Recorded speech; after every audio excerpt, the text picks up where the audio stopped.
मैंने और मेरे दोस्त ने एक रात रेगिस्तान में बेयर ग्रिल्स स्टाइल में कैंपिंग करने का फैसला किया। अपने रोमांचक सफर पर निकलने से पहले हमने खाने पीने की सारी चीजें, मैप, टेंट, चाकू, लाइटर और वाटर साथ ले लिया। एक वीरान रेतीली जगह चुनकर वहां हमने अपना टेंट लगा दिया। अंधेरा हो चला था और ठंड भी बढ़ने लगी थी, तो हमने वहां आग भी जला ली। खाना खाकर जैसे ही सोने लगे तो रेत में पास ही किसी के मौजूद होने की आहट आई। मैंने फौरन मुन्ना को बोला कि कुछ गड़बड़ है। मुन्ना ने टॉर्च निकाला और आसपास देखा तो हमें पता चला कि कोई हमारे टेंट के पास बैठा है। उसकी पीठ हमारी तरफ थी और वह शायद सिगरेट पी रहा था, क्योंकि धुआं निकल रहा था।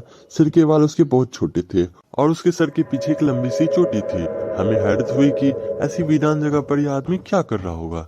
कुछ देर बाद हमने सोचा कि इसके पास जाकर इसे पूछते हैं कि तुम कौन हो और यहाँ क्या कर रहे हो। मैंने और मुन्ना ने जाकर उसे आवाज दी, पर वह पलटा नहीं। हमने फिर भी उसे आवाज देकर पूछा कि आप कौन है। इस बार उसने हमारी ओर देखी भी नहीं, अपनी मुट्ठी में रेत भरी और पीछे हमारी ओर फेंकी। हमें लगा कि शायद यह कोई पागल इंसान है। हम दोनों ने वापस टेंट में जाने में ही अपनी भलाई समझी। कुछ देर हुआ तो वह रहस्यमय इंसान बैठे बैठे ही हमारी ओर सरकने लगा।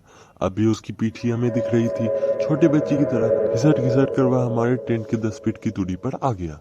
अब हमें डर भी लग रहा था और गुस्सा भी आ रहा था। मुन्ना ने उसे फौरन ललकारा कि यहाँ से सीधी तरह से जाता है कि मार खा कर ही जाएगा। हमारे पास हथियार भी है और कुछ गड़बड़ की तो जान से जाएगा। मुन्ना की धमकी सुनकर वह आदमी धीमी आवाज में हंसने लगा। अब तो मेरा भी सब्र जवाब दे रहा था। मैंने मुन्ना से कहा कि तू इसे दाएं से घेर और मैं बाएं से घेरता हूँ। साले को घसीट घसीट कर मारेंगे। रेत उड़ाता है ना, आज इसकी हेकड़ी निकाल देते हैं। जैसे ही हम दोनों उसके मुंह की तरफ गए, हमारे होश उड़ गए। हमने देखा कि उसकी आंखें ही नहीं थी, वहां काले गड्ढे थे और उसके हाथ में कोई सिगरेट नहीं थी। उसकी आंखों की जगह मौजूद गड्ढे से धुआं निकल रहा था। मैं और मुन्ना तो पगला गया। हम वहां से भागने की कोशिश कर रहे थे, मगर हमारे पैर काम ही नहीं कर रहे थे। बहुत कोशिश करने के बावजूद हम सिर्फ टेंट तक ही पहुंच पाए। फिर हम टेंट में घुस गए और एक दूसरे को पकड़ लिया। अचानक वह चोटी वाला प्रेत खड़ा हो गया और हमारी ओर मुड़ा। हमें तो लग रहा था कि आज हम जान से जाएंगे। मेरे तो रोंगटे खड़े हो गए थे और मुन्ना तो उसकी तरफ देख भी नहीं रहा था।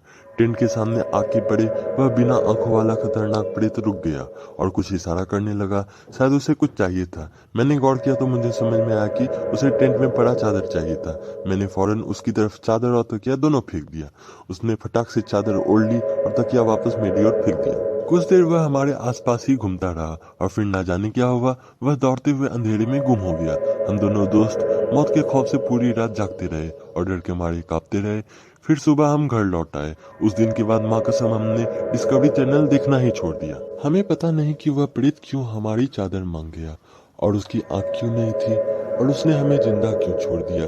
कई लोग तो हमारी बात पर विश्वास तक नहीं करते, पर मुझको और मुन्ना को मालूम है कि उस रात हम किस दरिंदे प्रेत की चपेट में आए थे।